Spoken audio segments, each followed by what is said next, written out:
Assalamualaikum warahmatullahi wabarakatuh.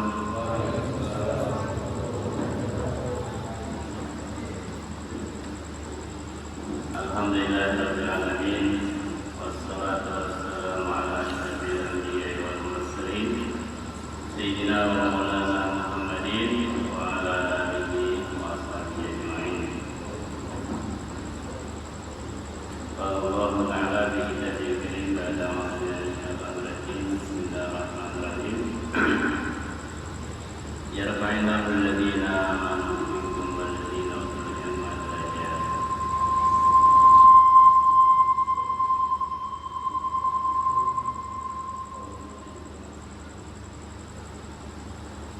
Qala Nabi sallallahu alaihi wasallam, man salaka tariqan yaltamisu fihi ilman sahalallahu lahu tariqan ila jannah.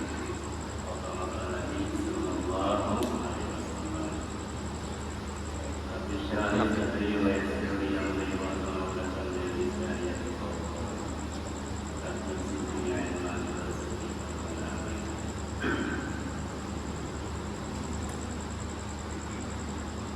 Alhamdulillah hadirin jamaah Masjid Darul Najah, jamaah Majelis Taklim Darul Falaq wa Da'wah, bapak-bapak, ibu-ibu, sekalian sekalian, sama-sama kita Allah Subhanahu wa taala. Sama kita bersyukur kepada Allah Subhanahu wa taala dan bersalawat kepada Nabi Muhammad sallallahu alaihi wasallam.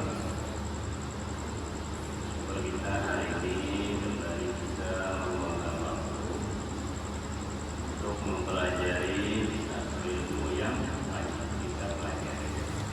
Fardu ain di ilmu fikih ini setiap orang itu wajib belajar. Cuma dengar saja apa dia yang saja wajib kita belajar. Dan dari tadi diwakilkan.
Kita wajib belajar ilmu masail, wajib juga belajar ilmu fadhail. Ya. Cara-cara sholat berjamaah kita harus tahu. Kemudian ilmu fadhail, keuntungan-keuntungan orang berjamaah apa? Nah, kita harus tahu juga. Kenapa hari ini orang-orang udah ada gairah, kurang gairah baca Al-Quran, ya kan? Kurang gairah sholat tahajud, kurang gairah sholat berjamaah. Karena nggak tahu keuntungannya, fadilahnya nggak tahu, keistimewaannya nggak tahu. Kalau orang sudah tahu keistimewaannya, Allah nggak akan tertinggal. Ya, nggak akan tertinggal. Ini penting begitu juga belajar ilmu fadhail. Kalau ilmu masail ini khusus orang-orang yang memang belajar agama saja yang boleh mengajarkannya.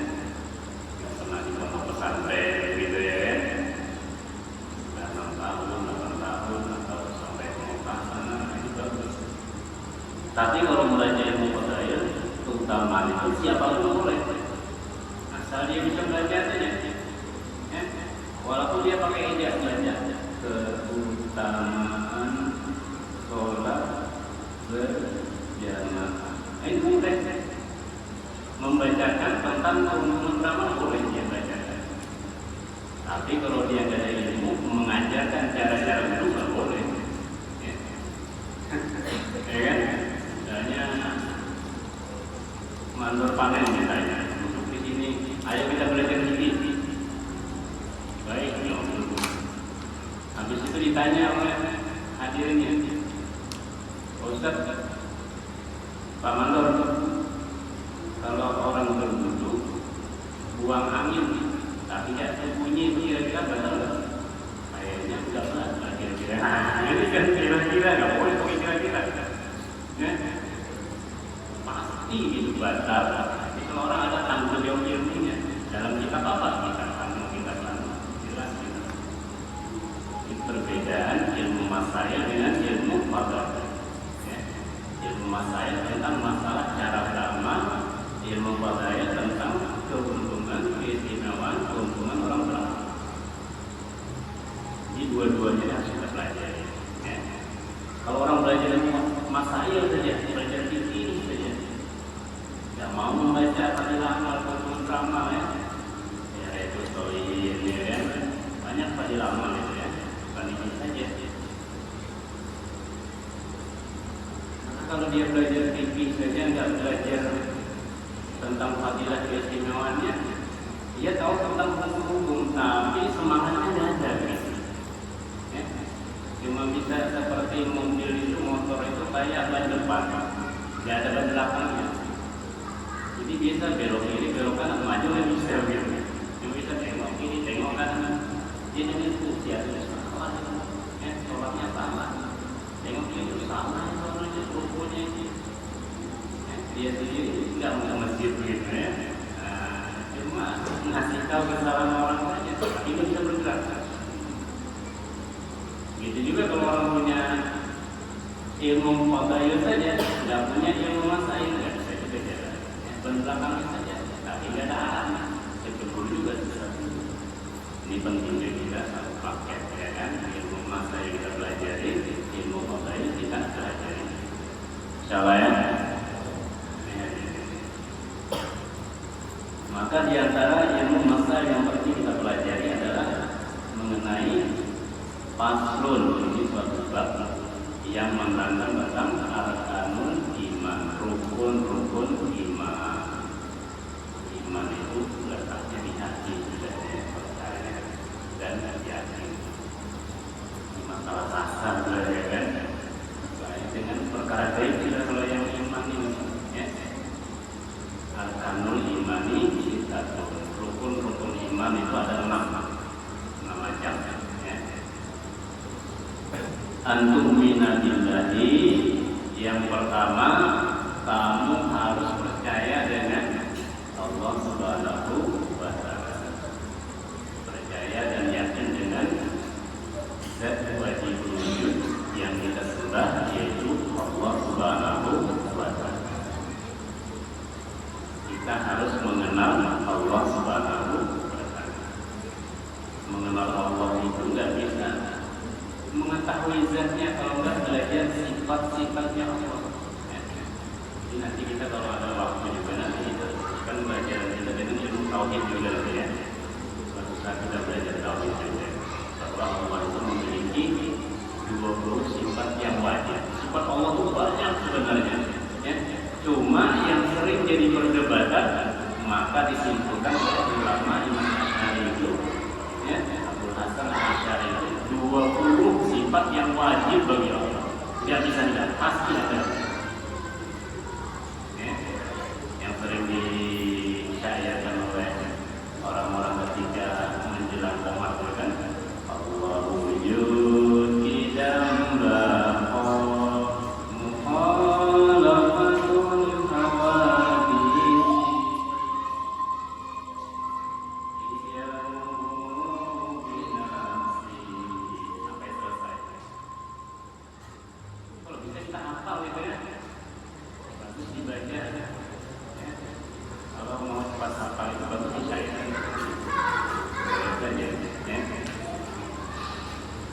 Karena adanya mulia Allah bersifat wujud ada itu sering diperdebatkan orang.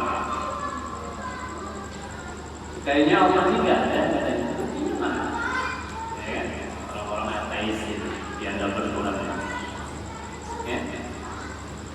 Coba kamu minta duit sama Allah, ya Allah minta duit, ya Allah minta duit, ya Allah. Ada nggak dia? Nggak ada kan? Nggak ada. Coba mau minta duit sama saya. Pak, duit kan ada tadi kan? Oh, gitu dia. Mau menghancurkan iman orang-orang beriman. Ini ateis. Makanya Imam Asy'ari rahmatullahi alaihi menyusun sifat-sifat yang wajib yang sering diperdebatkan orang dengan menyebutkan sifat pertama zat Allah Subhanahu wa taala wujud pasti ada. Ya kan? Mustahil tidak ada. Bahasa Arabnya itu ada. Wajib itu ada, mustahil tidak ada, bahasa Arabnya ada tidak ada. Allah juga. Buktinya adanya apa? Karena segala sesuatu yang ada itu hadirin yang mulia pasti ada yang mengadakan, ada yang membuat begitu. Misalnya botol alkoholnya, tidak mungkin juga dengan sendirinya, pasti ada yang produksi. Ya kan? Sebut aja ini apa? Kayu juga. Gampang kayak gini kemarin, berapa tahun yang lalu tidak ada. Sekarang ada. Dari langit itu ada yang bikin, ya kan? Ada yang bikin. Jadi bukti Allah itu ada. Ya. Tapi yang tidak kelihatan, tidak kelihatan. Bahkan dari yang mulia, ya, tidaklah segala sesuatu yang tidak kelihatan itu tidak ada begitu. Kan pernah seorang ateis buktikan Allah itu ada, tidak ada. Maka ditanya orang itu menjawab, Bapak ini punya akal tidak katanya, ya kan? Ya punya akal, kalau punya akal kan orang gila, ya? Ketawa sendiri, makan dari sampah orang gila, tidak ada akalnya. Otaknya ada cuma tidak ada akalnya. Ya? Ini bilang murid tersebut kepada gurunya, kalau Bapak memang punya akal, tunjukkan sama saya. Mana akal Bapak? Wah, ini dia. Ya kan? Itulah buktinya segala sesuatu yang tidak nampak itu belum tentu kan. Begitulah Allah Subhanahu wa taala. Angin itu tidak nampak. Tapi tanda-tandanya kan ada. Kalau daun bergoyang ya tidak ada angin. Ya kan? Kalau goyangannya keras, anginnya sepoi-sepoi, kecil angin. Tapi kalau mau roboh itu berarti besar anginnya. Itulah bukti adanya. Apalagi Allah Subhanahu wa taala. Jadi wajib kita beriman, percaya, bahkan yakin bahwa Allah Subhanahu wa taala itu benar-benar ada. Ya. Kalau kita doa minta itu yakin bahwa zat Allah Subhanahu wa taala adalah sesuai wujud. Insyaallah ya. Kalau kita beriman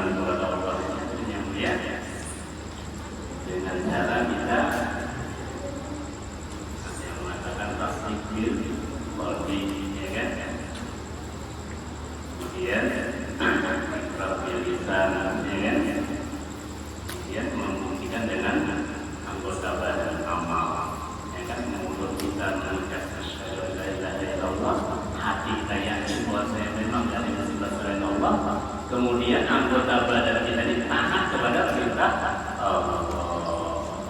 Nah, ini ada kita beriman kepada Allah Subhanahu wa Ta'ala.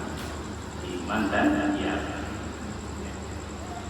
Kalau kita belum yakin, kadang-kadang mengamalkan gampang. Percaya aja, tapi nggak yakin. Ada juga begitu.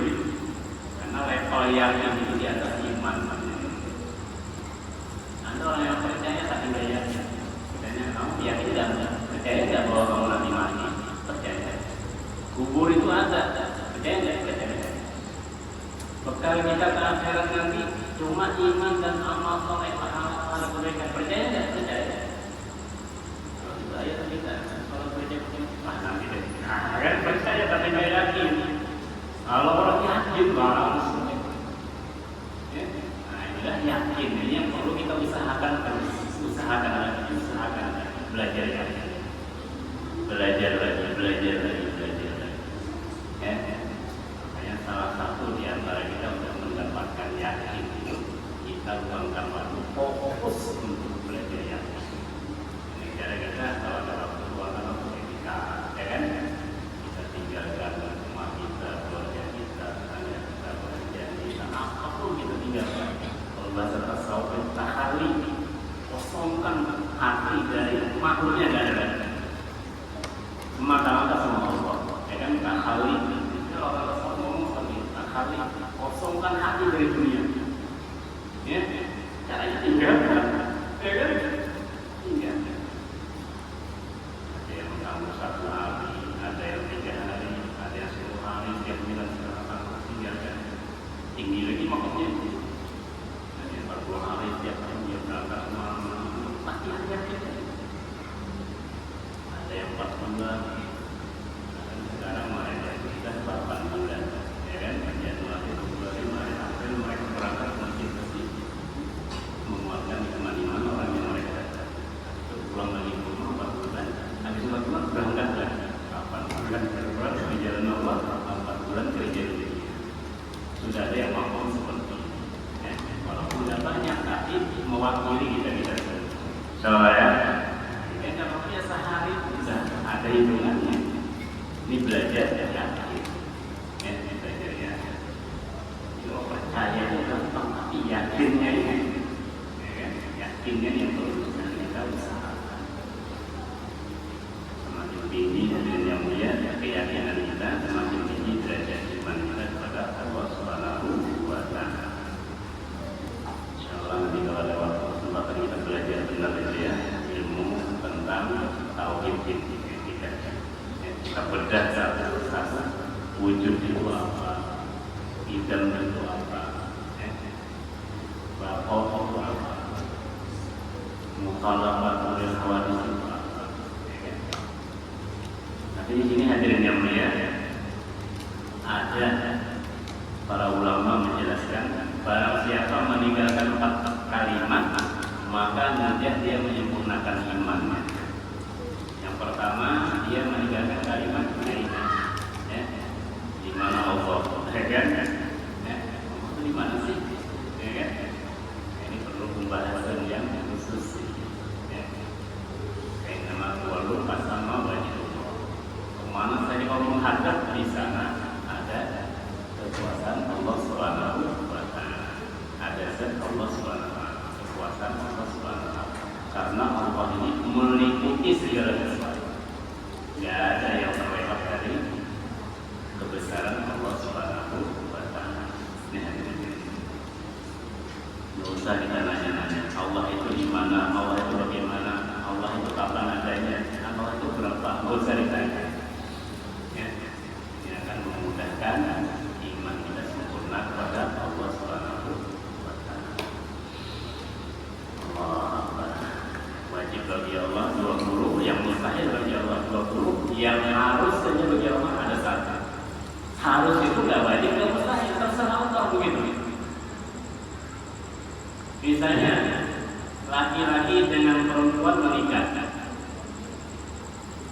Setelah menikah, masalah punya anak nggak punya anak bagi Allah terserah Allah, nggak wajib. Ya, itu namanya jadi sifat Allah yang harus saja bagi Allah. Boleh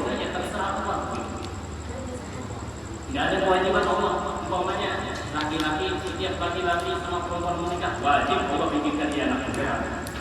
Itu terserah bersama Allah. Ya. Kayak kita makan, misalnya kan makan nasi. Kalau kita makan nasi, Allah itu mewajibkan, mewajibkan Allah itu memberi kita kenyang. Enggak, terserah Allah. Bilang Allah kalau Allah mau kamu kenyang-kenyang. Ada orang habis makan sakit terus, ya kan? Ini yang mengenyangkan ya, bukan nasi, tapi ini sifat yang boleh saja bagi Allah. Jadi masalah.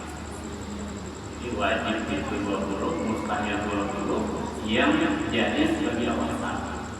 Terserah Allah. Jadi kita nggak boleh maksa Allah.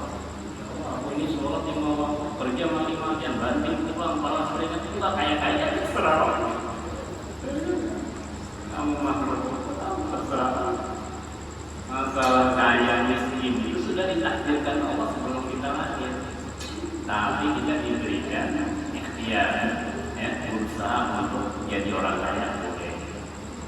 Buktinya Allah perintahkan haji, ya kan? Perintahkan zakat, buktinya bahwasanya kita nggak ada larangan jadi orang kaya. Ya, sebenarnya bisa miskin, ya kan? Mau daftar haji 7 juta, ya kan? Sudah duluan ya, Pak. Kapan mengundangkan haji? Tahunnya ya. Kan kita boleh berusaha jadi orang kaya. Yang penting usaha itu halal. Jangan sampai kita campur-campur dengan yang halal. Perkara yang haram itu akan merusak yang halal usaha kita. Duit kita timbang 50 juta karena slot misalnya menang 500.000. Masukin di situ hancur ya 50 juta itu. Rusak keberkahannya jadi. Ya kan? Nggak usah main slot itu ya kan? Haram tuh. Katanya ada yang tanya banget ya, kita duit slot itu halal nggak ya? Nyatanya itu halal kok. Ya kan? Judi online itu kan nggak boleh. Jangan dicampur-campur. Ya. Kalau bisa ditinggalkan insyaallah ya. Ini nggak ada insyaallah. Nggak ada yang ketahuan. Ya, jadi kita wajib mengetahui sifat Allah yang disebutkan tadi. Dihafal nggak bisa. Wujud dan batas nama faktor itu ada segi yang mungkin jadi modalnya berat-berat ilmu sama masyarakat dan kemudian aliran ayat sampai tersiram pada kalimat perlu kita hafal. Kalau macam belum ada di ngomong pelajaran yang cepat hafal dia, ya kan? Nggak apa-apa, boleh saja. Masalah artinya tanya juga sama Ustaz, ya kan? Jangan cuma hafal bahasa Arabnya, artinya nggak tahu. Jangan juga. Penting rangkanya bisa hafal. Kalau ya, itu wajib kita beriman kepada Allah. Itu rukun iman yang pertama. Rukun iman yang kedua, wa malaikatihi. Ya, wajib juga kita beriman dengan adanya para malaikat. Malaikat ini makhluk Allah yang Allah ciptakan dari nur. Halus, ya. Dan malaikat ini tidak makan, tidak minum, bukan laki-laki, bukan perempuan, bukan pula waria, ya.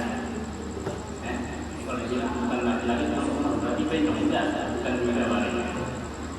Allah yang maha mengetahui. Dan malaikat Jibril alaihissalam ini beliau pernah mendatangi Rasulullah dengan bentuk Dihya al-Kalbi, ya.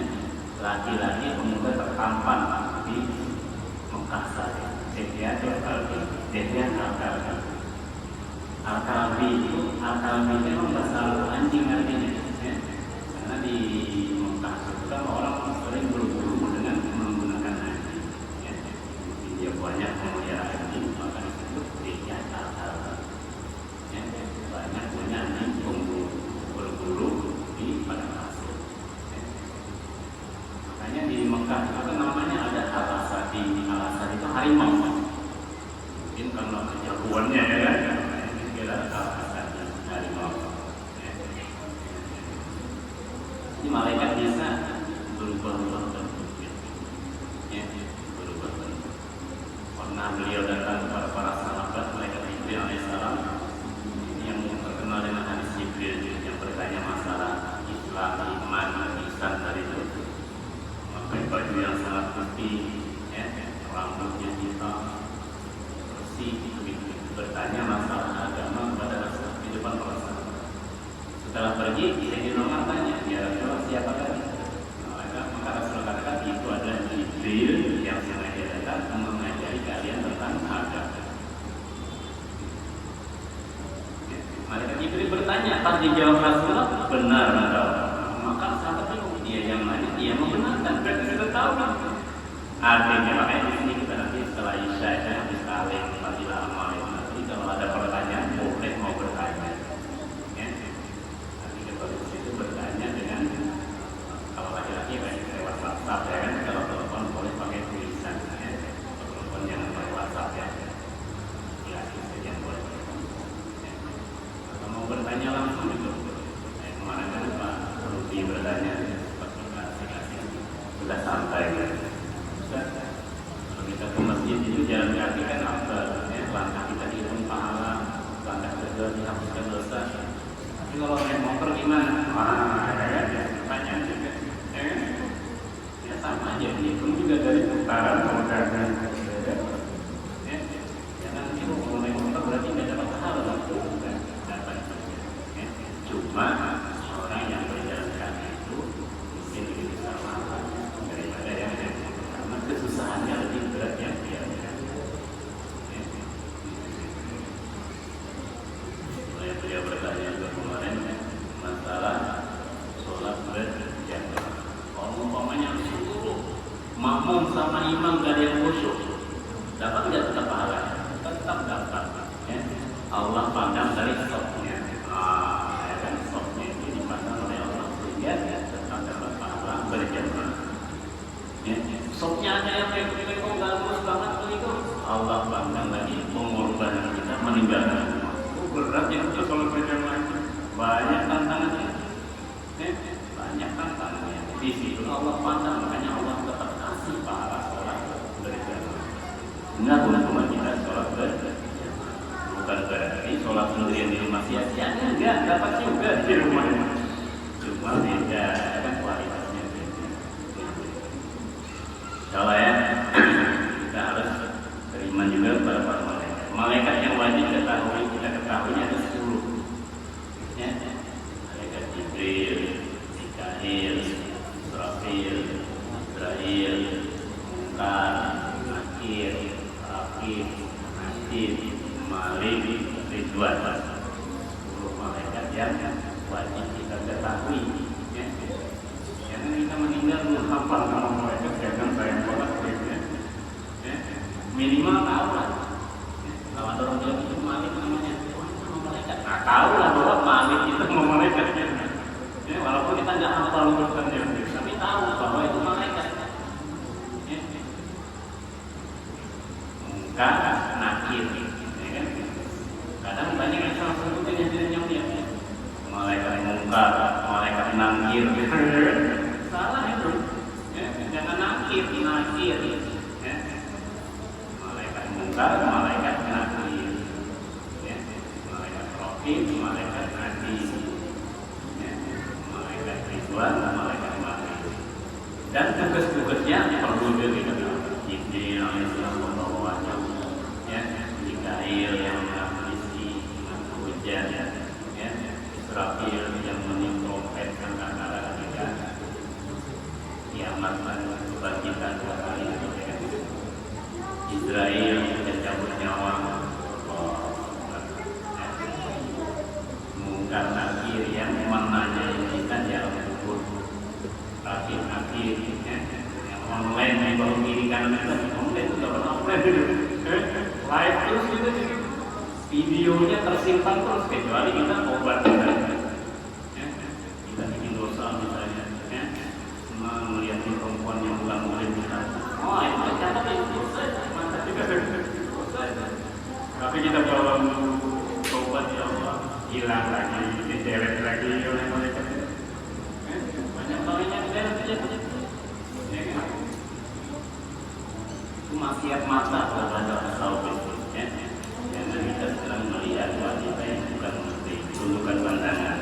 tundukkan kepala. Ya, kalau ada wanita bukan murid, tundukkan pandangan. Bukan kepala. Kalau kepala atau tabrak yang listrik nanti juga ya. Ada juga ya kepala itu matanya naik, itu juga boleh. Ini ada yang kalau lihat HP gimana Ustaz? Gambar-gambar di HP lebih parah lagi. Dosanya lebih besar lagi daripada lihat yang jalan. Kalau yang jalan itu kita lokasi kemana ya? Apa kamu lihat? Mata apa itu? Marah ya seperti itu. Tapi kalau di HP sampai ketidur kita lihat nggak ada yang marah. Dosanya lebih banyak. Ya, kita kurangi lah kalau nggak bisa, ya kan? Namanya kita manusia, ya kan? Kurangi lah. Kalau bisa nggak sama sekali itu wajib. Ada malaikat aktif, malaikat aktif yang mencatat amal baik, mencatat amal buruk kita setiap saat dan keadaan dicatat. Ya. Kecuali kita bertobat dihapusnya. Sholat lima waktu itu menghapuskan dosa-dosa. Dari dulu kita sholat lima waktu menghapuskan dosa-dosa. Antara Jumat dengan Jumat menghapuskan dosa-dosa. Antara Ramadan dengan Ramadan menghapuskan dosa-dosa. Ini sayangnya Allah. Saat ini kayaknya Allah kita masuk surga semua begitu. Gak ada Allah yang ingin kita masuk neraka, nggak ada. Allah itu ingin kita masuk surga, makanya banyak menghapuskan dosa. Asal kita tahu. Tapi kadang-kadang manusia ini nggak mau ya. Kita harus beriman kepada para malaikat supaya kita terkontrol kehidupan kita, nggak sembarangan, ya kan? Menyuri misalnya ingat malaikat ini ada online, ya kalau sinyal BTS ya ada terus sinyalnya. Jadi ini hebatnya orang beriman kepada malaikat. Ini wajib kita beriman. Yang ketiga, waktu tubihi dan kita beriman kepada kita Allah. Yang wajib kita imani ada 4, ya kan? Jadi banyak kita Allah yang termasuk suruh. Kita apa namanya? Orang diturunkan kepada Nabi, kita Zabur diturunkan kepada Nabi, kita Injil diturunkan kepada Nabi, bisa kita Al-Quran diturunkan kepada baginda Muhammad sallallahu alaihi wasallam. Dan yang terjaga sampai hari kiamat hanya kitab Al-Quran. Allah yang menjaga. Inna nahnu nazzalna dzikra wa inna lahu lahafizun. Kami kata Allah yang menurunkan Al-Quran dan dzikra. Ya, wa inna lahu lahafizun. Kami yang menjaga. Tidak akan lumpuh sampai hari kiamat. Ya, kalau yang lain-lain itu tidak Allah jaga, mau diubah, mau diperbaiki, mau diperbarui itu Allah nggak ngurusin. Karena ada penyempurnanya yaitu Al-Quran. Ya, ada penyempurnanya Al-Quran. Makanya orang kalau mau merubah Al-Quran pasti ada tahuan. Ya, kami sering baca Al-Quran. Ada yang salah titiknya kita perbaiki. Ada orang satu titik kita perbaiki.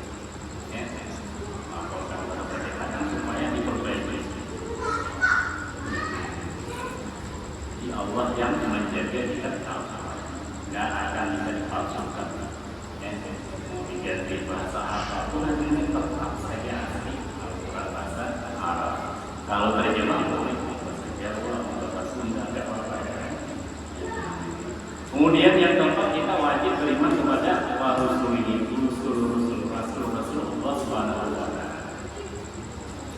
Jadi ada dunia Nabi dan Rasul itu kebanyakan ulama mengatakan berjumlah 124.000 nabi, rasulnya 313 orang. Yang wajib kita kenal, ya, apalagi bagus kita hafal 25 orang, ya, 25 orang. Ya, ada Nabi Nuh, ya, Nabi Hud, Nabi Saleh, Nabi Ibrahim, Nabi Lut, Nabi Ismail, Nabi Ishak, Nabi Yakub, Nabi Yusuf, Nabi Harun, ya, terus pada Nabi Daud, Nabi Sulaiman, ya, Nabi Yasa, ya kan, ini sampai kepada Nabi Zakaria, Nabi Isa, Nabi Muhammad sallallahu alaihi wasallam. Ada 25 nggak hafal nggak apa, asal kita tahu itu nama nabi, ya kan? Ya, kalau disebut misalnya Muhammad Zulkifli, wah itu nama nabi itu katanya. Muhammad nama nabi, Zulkifli nama nabi. Ya. Ismail, oh itu nama nabi, tahu kita kalau itu nama nabi. Ya. Ada bilang Israel, nama nabi yang boleh kan? Kan ya kan? Dan ya tahu ya kan? Perlu kita menghafal, mengenal nama yang dan dari yang 25 ini kita juga harus mengetahui ada Nabi Ulul Azmi yang memiliki keistimewaan daripada yang 25 ini. Ya. Yang paling afdal Ulul Azmi itu Nabi Muhammad sallallahu alaihi wasallam. Yang kedua Nabi Ibrahim alaihissalam. Yang ketiga Nabi Musa alaihissalam. Terus Nabi Isa alaihissalam. Yang terakhir Nabi Nuh alaihissalam. Ini perlu kita ketahui. Kalau kita buka majelis kayak gitu ya, gak ada terketuk pikiran kita bahwa kita wajib mengetahui begitu. Bukan masalah hafalnya, mengenal dan mengetahui. 25 nabi, ya. Dari 25 itu ada 5 nabi ulasi, ya. Dari 5 itu ada satu yang paling hebat, yaitu baginda Nabi Muhammad sallallahu alaihi wasallam. Penting kita ketahuinya pada rasul. Yang kelima, wabil yaumil akhir, dan kita wajib juga beriman kepada adanya hari akhir. Hari yang tidak ada hari lagi, tidak ada siang, tidak ada malam lagi, tidak tahu kita di mana hari akhir. Ya, tidak ada lagi hari apa ini Selasa, besok saya tak tahu. Ya, itu nanti setelah kita meninggal. Kalau meninggal masuk alam kubur, dari alam kubur masuk alam mahsyar, dari alam mahsyar masuk alam hisab perhitungan, dari alam hisab ditimbang lagi alam mizan. Alam itu masuk lagi ke alam sirat penyeberangan antara mahsyar dengan surganya Allah Subhanahu wa Ta'ala. Terakhir kita ini berada di surga atau di nerakanya Allah Subhanahu wa Ta'ala. Mudah-mudahan kita semua masuk surganya Allah Subhanahu wa Ta'ala. Amin ya. Wajib kita beriman kepada hari akhir. Karena orang yang beriman kepada hari akhir ini ada harapan beriman. Walaupun kita di dunia ini hidup miskin, susah, masih ada harapan, masih semangat. Walaupun di dunia ini seadanya hidup saya, di akhirat saya jadi orang kaya. Begitu ya kan? Coba kalau nggak ada di akhirat, pasti orang miskin itu, ya kan? Nggak ada harapan lagi. Ini hadirin. Orang kaya itu nggak akan sombong, ya? Orang kaya punya macam-macam, tapi dia terpikir hari akhirat masih ada. Nanti di akhirat dunia saya tidak ada apa-apanya. Ya? Masih ada alam akhirat lagi. Yang satu orang paling miskin di akhirat, dia diberikan kerajaan seperti 10 kali lipat dunia. Yang paling miskin di akhirat nanti kerajaannya seperti 10 kali lipat dunia. Dulu kita minumnya, mana ini 10 ribu dunia ini sudah besar. Tapi di akhirat 10 kali lipat dunia gimana? Coba kita waktu di alam rahim dulu. Ya kan? Di alam rahim itu kan kita ini kayaknya perut ibu itu besar banget sudah ya kan? Maka kalau dibilang wahai bayi, sesungguhnya kamu di dunia nanti paling miskin, kamu punya rumah kayak 10 kali perut ibu dia. Bilangnya perut ini sudah cukup besarnya mereka ini. Masa ada yang besar? Ternyata 10 kali perut ibu itu miskin banget gitu lah. Ya kan? 10 kali perut ibu segini. Kaplingan kita di dunia. Miskin banget ya kan? Jadi jangan merasa hebat nanti saya miskin kan? Dunia itu nanti. Makanya amal harus kuat begitu. Ya kan? Jangan mau ketawa sama tetangga sama kawan, jangan apa. Lihat teman berjamaah, saya salib dia begitu. Nanti kalah saya sama dia begitu. Karena adanya alam akhirat. Pentingnya beriman kepada akhirat supaya kita motivasi. Ada harapan lagi. Di dunia miskin kita nggak apa-apa, di akhirat masih ada kampung. Di dunia kaya nggak akan sombong, karena di akhirat lebih banyak yang lebih kaya dari kita. Begitu, ya kan? Pentingnya kita beriman kepada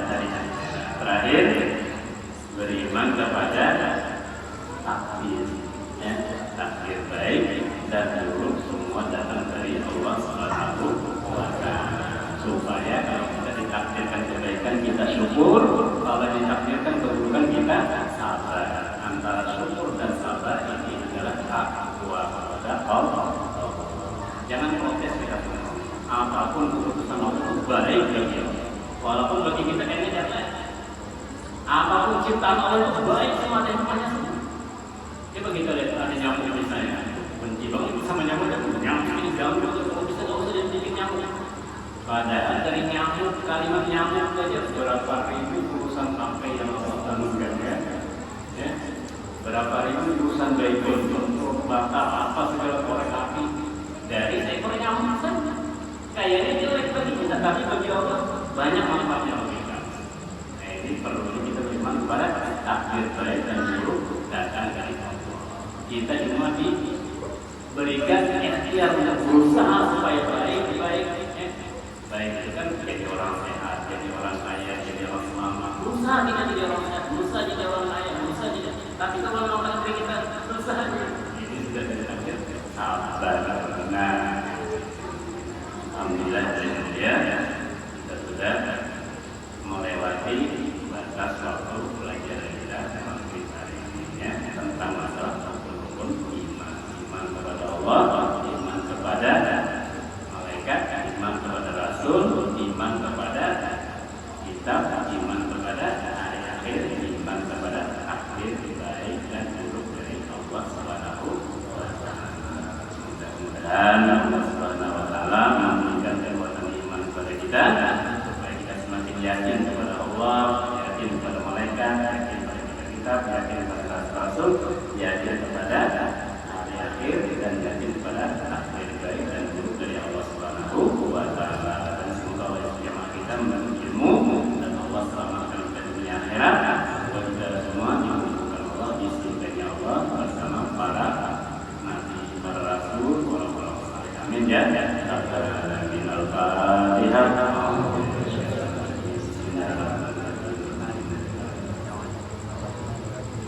Iya dalam dunia.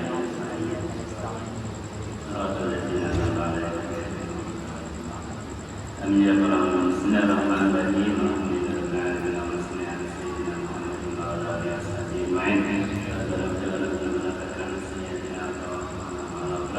Allahumma inna nas'aluka